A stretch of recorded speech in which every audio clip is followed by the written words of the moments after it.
Fridays are awesome. I'm Carl Azus. This is CNN Student News, your daily 10-minute breakdown of world events. We're starting with news concerning Russia. The world's largest country in land area is building up its military presence in the Black Sea. Russia borders part of this body of water. It also controversially annexed Crimea in 2014. The peninsula houses a significant Russian seaport in the Black Sea.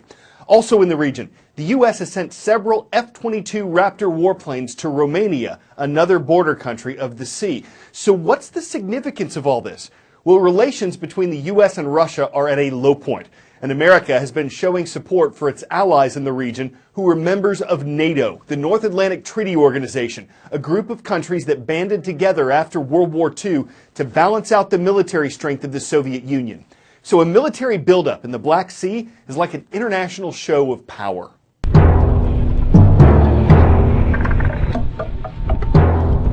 The Black Sea has become one of the most hotly contested and heavily militarized regions. This is not a new phenomenon. For hundreds of years, Russia has seen the Black Sea as strategically vital. And if you take a look at a map, it's not hard to see why this Black Sea is so strategically valuable to Russia.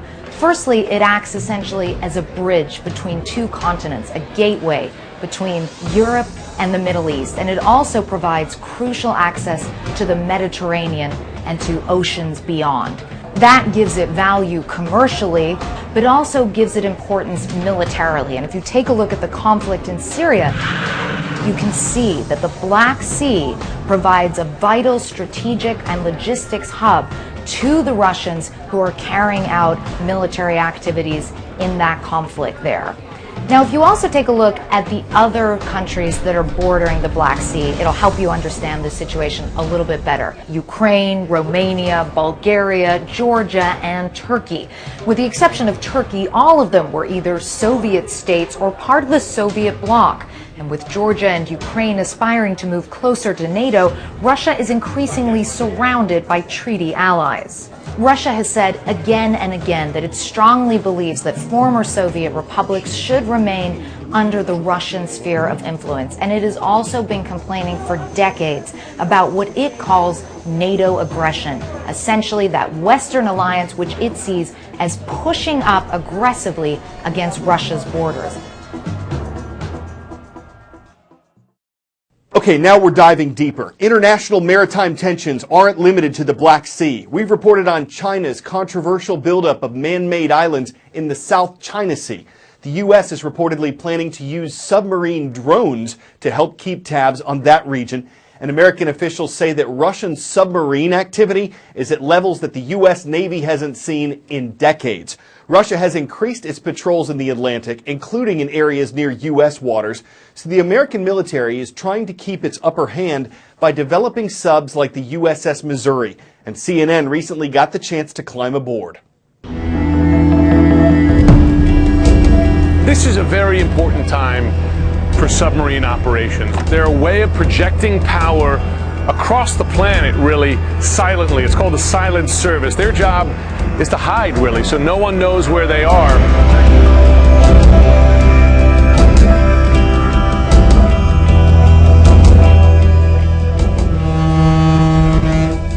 I'm standing on the bridge of the USS Missouri. It's a nuclear attack submarine, so rare visit, really one of the most incredible things I've ever done as a reporter. We're going to show you what it is like to live and work on board here, where people sleep, where they eat, where they do their jobs. It's a dangerous job at times. Lock forward! The world has quite a proliferation of submarines, and the best way right now to find another submarine is with a submarine. The bad guys, whoever they are, have to assume that there's a sub within range if they were to do anything. Is that? Well, stealth is clearly, without stealth, a submarine could not do the missions it does. We were operating places where we didn't have to rely on an adversary being there to challenge us.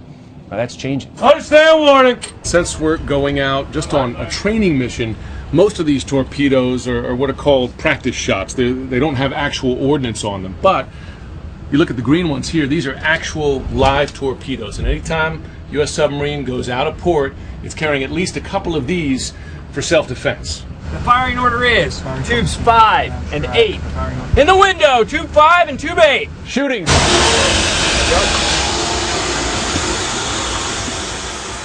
That was the huge rush of air pressure that fires out, in this case, a water slug, a torpedo tube full of water, but you could feel the pressure change in your ears, not just down here in the torpedo room, but throughout the entire submarine. Just shows you what kind of power is necessary to get that torpedo out of the tube. This is the beginning of what they call angles and dangles, a series of steep descents and ascents designed to show the full capability of the boat, but also to test the crew's readiness. You're hearing that alarm as we approach 20 degrees. We're going to get to a 25-degree angle. Keep in mind, I'm standing up straight now, but as I'm leaning forward, that's keeping me vertical in relation to the ground as the angle of ascent gets sharper.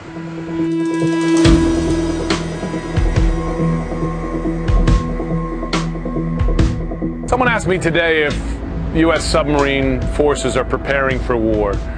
We're not at war, certainly not with another power that has submarine capability. But yes, they are preparing every day for that possibility in case it were to happen. They want to be prepared, if called upon, to act.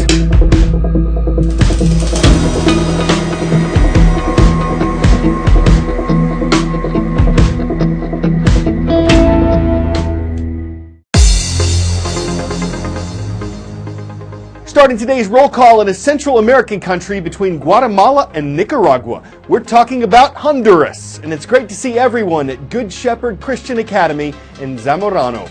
To the city of Toccoa, Georgia now. We've got the Indians watching today. Shout out to Stevens County High School. And in the U.S. Northeast, makes sense we'd make a stop at Northeast Middle School. It's in Bethlehem, Pennsylvania, the home of the Hornets.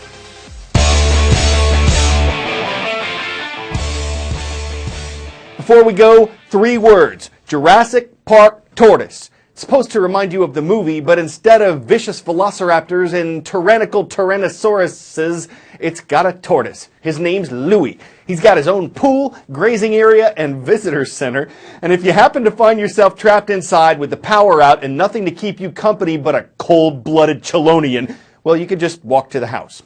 Louis seems to like it. It's really brought him out of its shell. And if you said he'd picked up a bad habitat, he'd probably reptile you to snap it or turtail you to crawl away. Of course, no one knows for sure, but we're certain that's what his retortus.